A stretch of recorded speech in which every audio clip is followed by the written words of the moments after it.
What began as a routine nighttime walk quickly turned into a nightmare when a young woman found herself trapped with no escape. They look relaxed. They look like they're about to have fun. They look like it's going to be a good night that evening. Her innocent life was tragically cut short, and the cold-blooded killer, having covered his tracks, fled. She's got blood all over her. There's no response from her. But thanks to the relentless work of detectives, the case was solved, revealing the truth about what happened to Adrianne Robert and exposing the person behind it all. The frightening part is it could have happened to anyone.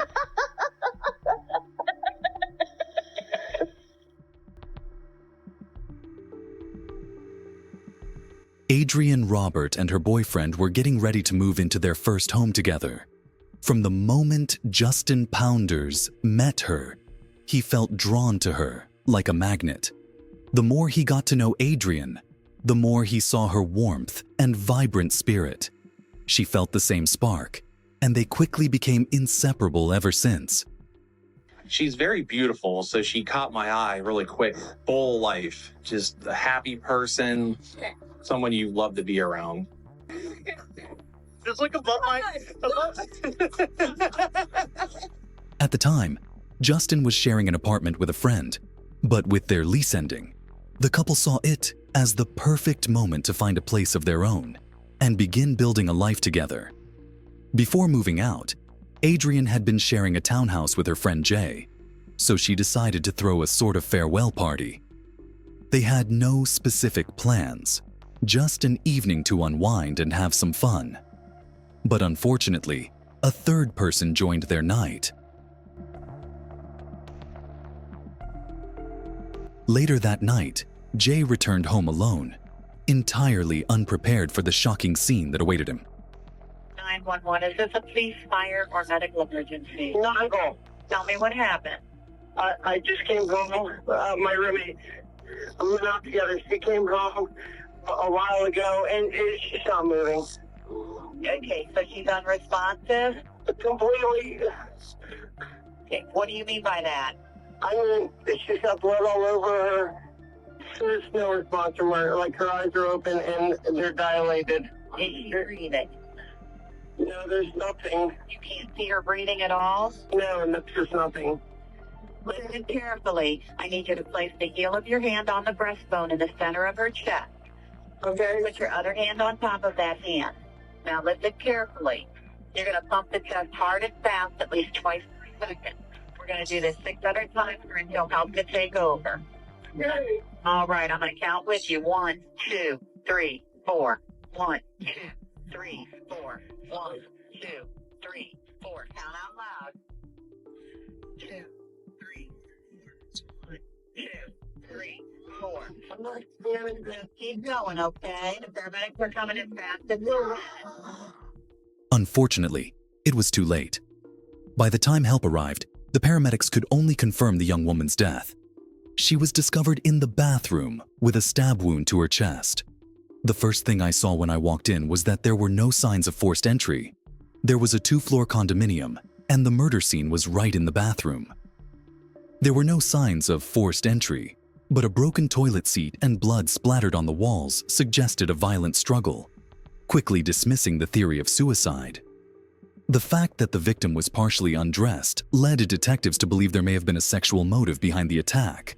Bloodstains were found outside the bathroom as well. During their search of the house, the police uncovered something strange on the bed. Under the sheet was a 10 or 12-inch cutout. On top of her sheet, it appeared the criminal had tried to hide something on the bed, fearing it might reveal his identity, so he took the evidence with him. However, despite his caution, he was in a hurry and likely left behind a trace. A thorough examination of the bed revealed traces of male biological fluids, which were quickly sent to the lab for analysis. In addition, the police also discovered that Adrianne's orange Jeep was missing, and they were certain it had been taken by her attacker. As one group of detectives began searching for possible witnesses, another team delivered the heartbreaking news to the girl's family. The news came as a devastating shock to her loved ones. It felt as if the ground had been pulled out from under them. Adrianne had been the shining light of their family, and they couldn't comprehend why anyone would want to take such a bright, joyful person from their lives. Justin found out about the tragedy when he drove by his girlfriend's house that morning and saw police cars parked outside. Curious and concerned, he pulled over to find out what was going on. He never could have imagined the shocking news he was about to hear. In a matter of moments, what should have been one of the happiest days of his life was shattered into a horrifying nightmare. Soon after, investigators received a tip about the victim's car, which was found in a parking lot at a shopping center just a few blocks from Adrianne's home. The engine was still running, and the headlights were on, clear signs that the perpetrator had stolen the Jeep. Once the car was located, detectives turned their focus to finding any surveillance footage that could help identify the person behind the wheel. Narrowing their search to businesses with security cameras, the police requested footage from a large car dealership called CarMax, located just around the corner from where the car had been left. The CarMax security camera captured part of the parking lot just north of where Adrianne's car had been found. Around 3:30 a.m., the footage showed the silhouette of a man, black male, baseball hat, long hair, and shorts. The unknown man was seen walking away from the area where the victim's car had been parked. To track his movements further, the police requested footage from a nearby store's camera. This was the moment where a clear shot could have been key to identifying the suspect. Unfortunately, the store's footage didn't offer any helpful details. At the same time, a local witness who lived near Adrianne shared some intriguing details. On the night of the attack, he saw something strange. Adrianne and an unfamiliar African-American man jogging down Wolford Road. The witness found this odd since neither of them were wearing workout clothes. In fact, Adrianne was in a dress, holding her shoes in her hands. The witness's statement helped clarify the bruises and injuries found on the victim's feet. Sadly, despite her apparent effort to escape, the attacker was able to follow her all the way home. Detectives brought Jay, Adrianne's roommate, in for questioning to get more details about their evening. The whole intention was, this was, the last hurrah of us as roommates together, Jay explained. They started by having a few shots at home before deciding to go out to a local strip club called Diamond Dolls for some fun. The friends didn't know the man at all. They had just met him that evening and didn't even know his real name. After their brief introduction, Adrianne decided it was time to leave, realizing she needed to get up early to prepare for her move. She chose to walk home alone while her roommate Jay stayed behind to keep having fun. After talking to the club staff, investigators confirmed that both Jay and Adrianne had been at the club that night, which worked to their advantage since the club was equipped with numerous security cameras. The police now had a real opportunity to piece together what the friends had been doing throughout the night, who they interacted with, and when they went home. The parking lot security camera provided a wide-angle view, capturing everyone who entered the club. It didn't miss Jay and Adrianne's arrival. The footage shows them walking through the parking lot, and a few minutes later, at around 10:30 p.m., they are seen entering the club. They appear at ease, exactly how people do when they're planning to have a good time. At that point, the club wasn't busy, and the quality of the footage was clear enough for the investigators to easily identify them. Jay claimed he left the club around 2:30 a.m., and indeed, at 2:53 a.m., the footage shows him leaving the club alone.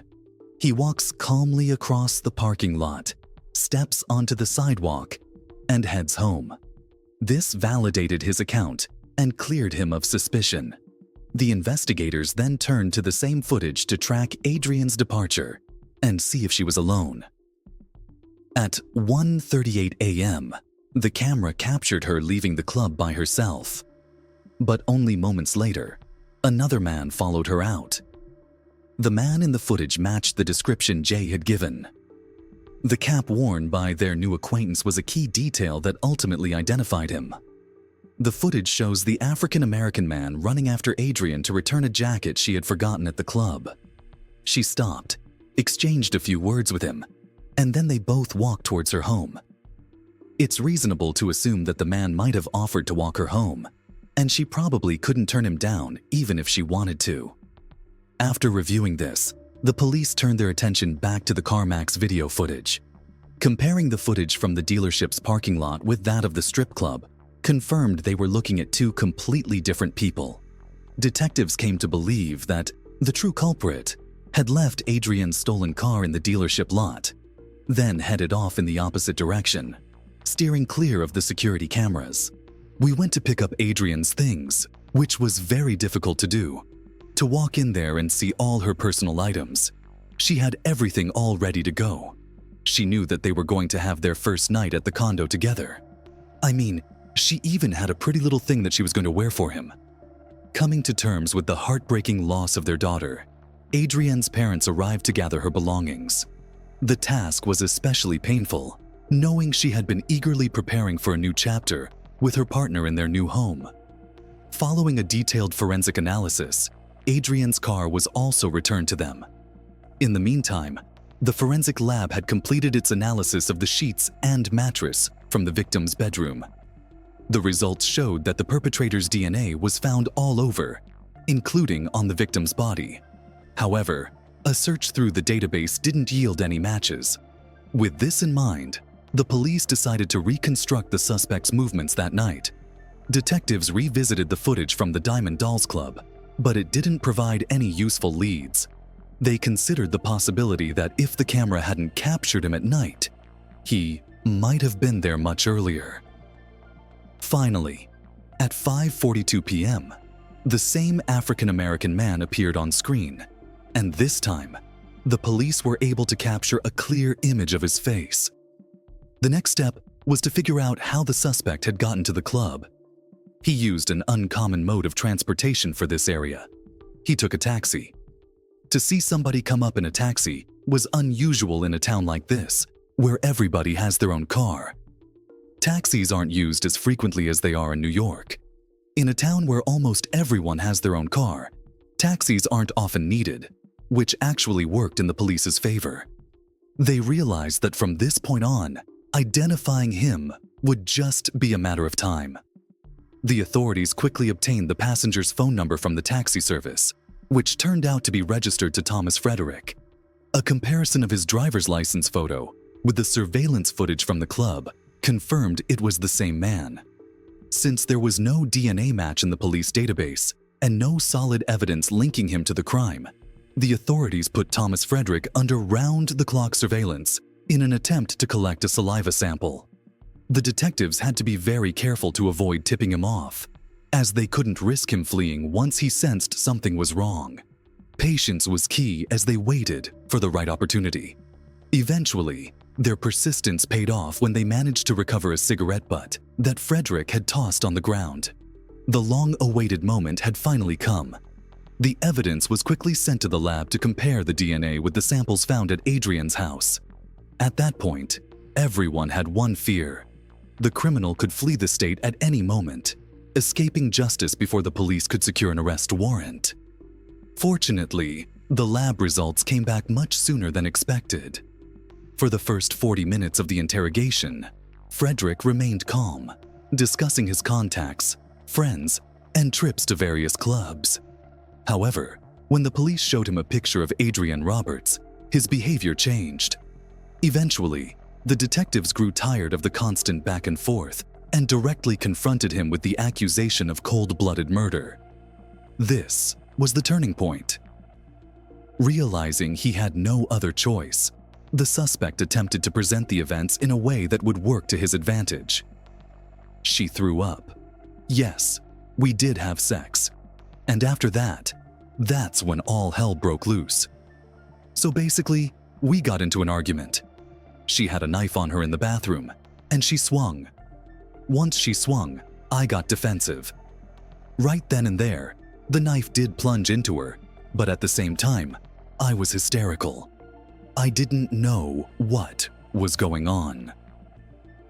The police weren't surprised by his attempt to manipulate the story. He knew there was no way he could completely avoid responsibility in the eyes of the law. Ultimately, the detectives obtained the key testimony, and the suspect was officially charged with the murder of the young woman. In January 2014, Thomas Frederick stood trial. During the hearing, the prosecution presented their version of the events from that night. Adrianne and her neighbor arrived at the club together and sat at the same table. After a while, Jay left, giving Frederick the chance to try to get closer to Adrianne. However, after some time, Adrianne decided to leave and head home to prepare for her move the next day. But the predator wasn't willing to let his victim go that easily. At one point, the girl became uncomfortable with the stranger's company and tried to escape. Unfortunately, she couldn't get away. The man followed her all the way to her home, where she locked herself in her room, hoping he wouldn't be able to reach her. But the criminal wasn't going to leave without getting what he wanted. He grabbed a knife from the kitchen, went upstairs, and used it to break into her bedroom. The injuries on her body clearly showed that he had forced her into an intimate act. Afterward, he forced her into the bathroom, where he finished what he had started. Frederick clearly attempted to cover his tracks by cutting a piece of the bedsheet where his DNA might have been left behind. He then took Adrianne's car keys, drove a few blocks, and left the car in the first parking lot he came across. Thomas Frederick was sentenced to life without parole. In Florida, that means he will spend the rest of his life in prison and will never get out. While Adrianne's family is relieved that her killer was caught, it doesn't bring their loved one back. The only small comfort they have is knowing that the man who did this to their daughter will never be able to harm anyone again. Just like above, I'm going to miss her until the day I die. I used to tell her all the time, "You know, Adrianne, I'm your mom until the day I die." She had a smile on her face from when she was born. She was just, you knew she was special. Sadly, all that remains for the mother are video recordings of her beloved daughter's voice, full of her vibrant, infectious energy. The young woman had only wanted to enjoy a night out with her friend. It could have been just another ordinary evening if only a psychopath hadn't chosen her as his victim.